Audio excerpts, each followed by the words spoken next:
back to my channel. இன்னைக்கு இந்த வீடியோல சின்ன மிஷின்ல வரக்கூடிய ஃபால்ஸ் தான் நம்ம பார்க்க போறோம். ஏற்கனவே ஒரு பெரிய மிஷின்ல ஒரு நார்மலா வந்து பாபின் கேஸ்லாம் வந்து மாட்டிட்டா பெரிய மிஷின்ல எப்படி ரெடி பண்றது நான் ஏற்கனவே ஒரு வீடியோ போட்டிருந்தேன். லூப் அடிச்சாலோ இல்ல தையல் சரியா விழலனாலோ என்ன பண்ணலாம்னு ஒரு வீடியோ போட்டிருந்தேன். சின்ன மிஷின்ல பாபின் கேஸ் மாட்டிடுச்சுன்னா அதாவது நூல் வந்து வரல, இங்க கம்ப்ளீட்டா பாத்தீங்கன்னாலே தெரியும் ஃபுல்லா ஸ்டக் ஆயிருக்கு. இந்த மாதிரி ஸ்டக் ஆயிருந்தா என்ன பண்றதா நீங்க பார்க்க போறீங்க. வீல் வந்து டைட்டா இருக்கு, பட் ஆனா சுத்தும் போது பாத்தீங்கன்னா கொஞ்சம் டைட்டா நார்மலா நீங்க சுத்துற விட ரொம்ப இது கொஞ்சம் டைட்டாவே சுத்தும். அதே மாதிரி பாத்தீங்கன்னா இது வந்து நல்லா ஃப்ரீயாவே லைட்டா மூவ் ஆகும் டைட்டா சுத்தினாலும். ஸோ நீங்க அதை மேற்கொண்டு டைட்டா மிதிச்சு நீங்க சுத்தாம நீங்க என்ன பண்ணணும்னா இதுல இருக்க ஷட்டில கழட்டி அதுல ஏதாவது ஒரு சின்ன நூல் தான் மாட்டிருக்கும், அந்த நூலை நீங்க எடுத்துட்டீங்கன்னா மிஷின் வந்து ஃப்ரீ ஆயிடும். இப்போ டைட்டா இருக்குன்னு அதை சுத்தி அமுக்கி நீங்க அதை தைக்கும் போது இன்னும் வந்து ப்ராப்ளம்ஸ் அதிகமாகவும் லூப் அடிக்க ஆரம்பிச்சிடும், தையல் வந்து நீட்டா ஈவனா இருக்காது. ஸோ இப்போ இந்த ப்ராப்ளமை எப்படி ரெக்டிஃபை பண்றோம்னு நம்ம பார்க்கலாம். ஸோ இப்போ பார்த்தீங்கன்னா வீல் வந்து நமக்கு சுத்தலை, பட் இங்கே இருக்க பெல்ட் வந்து சுற்றிட்டு இருக்கு. ஸோ இதுதான் நான் சொன்னேன். ஸோ இந்த மாதிரி இருக்கும்போது நீங்கள் மேற்கொண்டு மெதிக்கும் போது நீங்கள் இன்க்ரீஸிங் த ப்ராப்ளம், அந்த ஷட்டிலில் இன்னும் ப்ராப்ளம் அதிகமாகிட்டே இருக்கும். ஸோ இப்போது இந்த லாக்கை எப்படி ரிலீஸ் பண்ணுறது நம்ம பார்க்கலாம். ஸோ இப்போ இந்த மிஷினை நம்ம எடுத்து அதில் இருக்க ஷட்டில் நம்ம கழட்ட போகிறோம். ஸோ இங்கே பார்த்தீங்கன்னா இங்கே 2 லூப் மாதிரி கொடுத்துருப்பாங்க, அதுலேருந்து இப்போ மிஷினை வந்து நம்ம தனியாக எடுக்கிறோம். பெல்ட்டை ரிலீஸ் பண்ணால் மட்டும்தான் உங்களுக்கு மிஷின் எடுக்க முடியும். ஸோ பெல்ட்டை ரிலீஸ் பண்ணிவிட்டு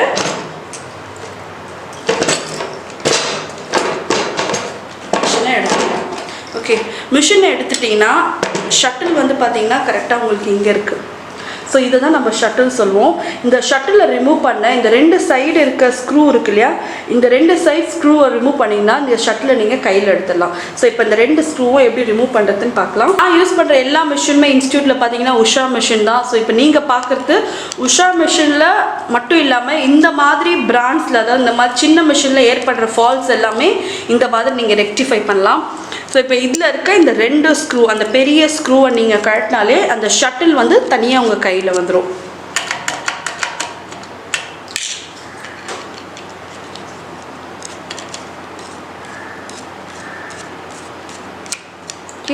இப்போ பார்த்தீங்கன்னா ஷட்டில் தனியாக வந்துடுச்சு. இப்போது இதில் இருக்க பாபின் கேஸை நம்ம வெளியே எடுக்க போகிறோம். ஏன்னா நார்மலாக இப்போ நீங்கள் பாபின் கேஸை எடுக்க முடியாது, ஃபுல்லாக அது ஜாம் ஆகிடுச்சு. ஸோ அந்த ஜாமை அந்த லாக்கை ரிலீஸ் பண்ண இந்த ஷட்டில் எடுத்த பிறகு தான் உங்களால் அதை பண்ண முடியும். ஸோ இப்போ இந்த பாபின் கேஸை எடுத்துட்டாச்சு. ஸோ இப்போ இந்த ஷட்டிலில் பார்த்தீங்கன்னா இங்கே பாருங்கள், இந்த த்ரெட்டு வந்து கரெக்டாக ரொம்ப டைட்டாக போய் மாட்டி இந்த ஷட்டிலே கம்ப்ளீட்டாக லாக்கில் வச்சுருக்கு. இப்போது இந்த த்ரெட்டை தான் நம்ம ரிலீஸ் பண்ண போகிறோம். ஸோ இப்போது இங்கே இருக்க இந்த த்ரெட்டை எடுக்க இந்த ஸ்க்ரூ இருக்கு இல்லையா, இந்த ஸ்க்ரூவை நம்ம ரிமூவ் பண்ணோன்னா இது தனியாக, இந்த பீஸ் தனியாக நமக்கு வந்துடும். அதுலேருந்து அந்த நம்ம த்ரெட்டை நம்ம ரிலீஸ் பண்ணிடலாம். ஸோ இது இந்த பேசிக் சின்ன மிஷினில் மட்டும் இல்லைங்க, நீங்கள் எந்த மிஷின் எடுத்தாலுமே கொஞ்சம் பொறுமையாக தைக்காமல் ஸ்பீடாக தைச்சிங்கனாலோ சரி, கொஞ்சம் மிஸ்ஹேண்டில் பண்ணாலோ கண்ணா பின்னா நம்ம வந்து தையல் விழுது அப்படியே பரவாயில்ல, நம்ம தைக்கும் போது சின்ன த்ரெட்டு தான் இருக்கும், அது போய் மாட்டிச்சுன்னா கம்ப்ளீட் மிஷினையும் அது ஜாம் பண்ணிடும். ஸோ இப்போ பார்த்தீங்கன்னா அது பீஸ் தனியாக வந்துடும், எல்லாமே கம்ப்ளீட்டாக டிஸ்மேண்டில் ஆகிடும். ஓகே, இதோ பாருங்க, இங்கே உங்களுக்கு த்ரெட்டு தெரியுதா. ஸோ இப்போ இதையும் எடுத்துட்டோன்னா இங்கே பாருங்கள், அதனாலே தெரியும் இவ்வளோண்டு த்ரெட் வந்து இந்த என்டையர் மிஷினை லாக் பண்ணிடுச்சு. பெரிய த்ரெட்லாம் இருக்குன்னு அவசியம் இல்லை. இங்கே பார்த்தீங்கனாலே தெரியும் எக்ஸ்ட்ராவாக இந்த டஸ்ட்டெல்லாம் இருக்கு இல்லையா, இந்த அக்யூமுலேட் ஆன டஸ்ட்டு கூட நம்மளை வந்து மிஷினை வந்து ஓட விடாமல் ஸ்டாப் பண்ணிடும்.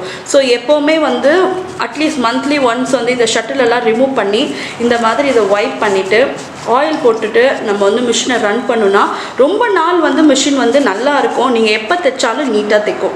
ஸோ பார்த்தீங்கனாலே தெரிஞ்சிருக்கும் எவ்வளோ டஸ்ட் இருந்தது, ஆனால் இப்போ வந்து இது நல்லா நீட்டாகிடுச்சு. இந்த துணியில் பாருங்கள் எவ்வளோ இருக்குன்னு. ஸோ இந்த மிஷினில், இந்த சின்ன மிஷினில் வந்து இந்த ஷட்டில் வந்து நம்ம கழட்டுறது வந்து ரொம்ப சிம்பிள், டிஸ்மேண்டில் பண்ணி நம்ம போட்டுடலாம். ஆனால் பெரிய மிஷினில் வந்து அதெல்லாம் நீங்கள் பண்ண முடியாது. கொஞ்சம் பொறுமையாக பாபின் கேஸில் இருக்க த்ரெட்டை நீங்கள் தான் மெதுவாக நீங்கள் எடுக்கணும். இந்த மாதிரிலாம் நீங்கள் ஷட்டில்லாம் நீங்கள் ஏன்னா பெரிய மிஷின்லாம் கழட்டவே முடியாது. ஓகே, ஸோ இப்போ நீட்டாக இதை தொடச்சிட்டு இதை நம்ம மாட்டிடலாம். ஸோ இப்போ இந்த எல்லா ஷட்டில்லையும் டிஸ்மேண்டில் பண்ணியாச்சு. இப்போ இதை எப்படி அசம்பிள் பண்ணுறது நம்ம பார்க்க போகிறோம். ஸோ இது எல்லா பீசஸ் 3 ஸ்க்ரூ இருக்கும், இந்த மாதிரி ஒரு சீரிங் இருக்கும், அகெயின் இந்த பாபின் கேஸ் லாக் இருக்கும், 2 பீசஸ் இந்த மாதிரி இருக்கும். ஸோ இது எல்லாத்தையும் ஒன்றா சேர்த்து திரும்பி எப்படி அசம்பிள் பண்ணுறதுன்னு பார்க்கலாம். ஃபர்ஸ்ட் வந்து நம்ம கேஸ் வந்து நம்ம லாக் பண்ணுறோம் இல்லையா, அதை வந்து நம்ம உள்ளே போட போகிறோம். ஓகே, ஸோ இது எப்படி பண்ணுறேன்னு கரெக்டாக பார்த்துக்குங்க. ஸோ தலை கீழே போடணும். ஓகே, அதுக்கப்புறம் இந்த ஹாஃப் சர்க்கிள் இருக்கு இல்லையா, கரெக்டாக உங்களுக்கு இது 2 பாயிண்ட் இருக்கும், அந்த பாயிண்டில் அந்த ஹாஃப் சர்க்கிள் சீட் ஆகிற மாதிரி நம்ம போட்டுடலாம். ஓகே, நெக்ஸ்ட்டு தேர்ட் வந்து இந்த பீஸ். இப்போ இது கீழே அந்த ஹூக்ஸ் அந்த ஸ்க்ரூ சைடு இருக்கு இல்லையா, அந்த பக்கத்தில் வர மாதிரி வச்சுட்டு, ஸோ பெரிய ஸ்க்ரூ இங்கே போட போகிறீங்க, போட்டுட்டு நம்ம இதை டைட் பண்ண போகிறோம். ரொம்ப பொறுமையாக பார்த்து பண்ணுங்கள், ஏன்னா இது எல்லாமே ரொம்ப ஷார்ப்பாக இருக்கும், கொஞ்சம் ஷார்ப்பான டூல்ஸ் இதெல்லாம். ஸோ இந்த மெட்டல்ஸ் தான் ரொம்ப கொஞ்சம் ஷார்ப்பாக இருக்கும், கொஞ்சம் பார்த்து பொறுமையாக பண்ணணும். ஸோ ஒன்ஸ் வந்து இதை ஸ்க்ரூ பண்ண பிறகு இதை நம்ம இந்த ஷட்டில் இதில் வந்து போட்டு திரும்பி 2 ஸ்க்ரூ போடுவோம். ஸோ இந்த 2 பக்கத்தில் 2 ஸ்க்ரூ போட்டுட்டோன்னா இந்த ஷட்டில் வந்து இதில் ஃபிக்ஸ் ஆகிடும்.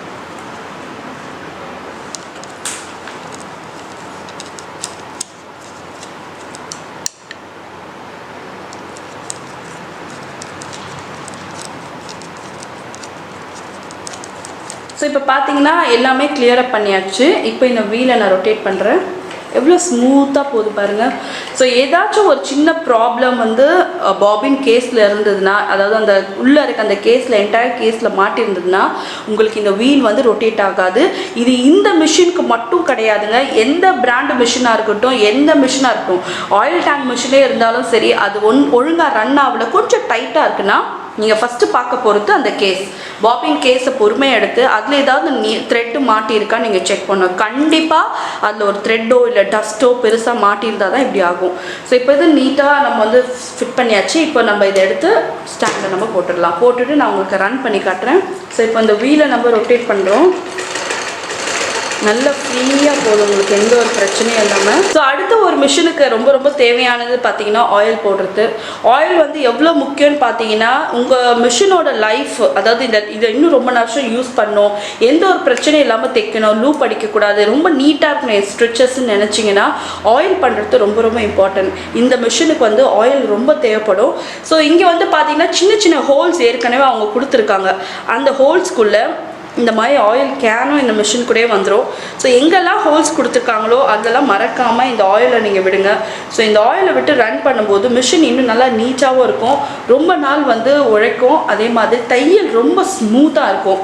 ஸோ இந்த மிஷினுக்கும் மட்டும் இல்லைங்க, பெரிய மிஷினுக்கு வந்து ஆயில் டேங்க் அடியில் இருக்கும், ரொம்ப முக்கியம். ஸோ இந்த மாதிரி மெட்டல்ஸ் கொண்ட மிஷின்ஸ் எல்லாம் ஆயில் வந்து இல்லாமல் நீங்கள் ரன் பண்ணும்போது அது லைஃப் ரொம்ப கம்மியாக இருக்கும்.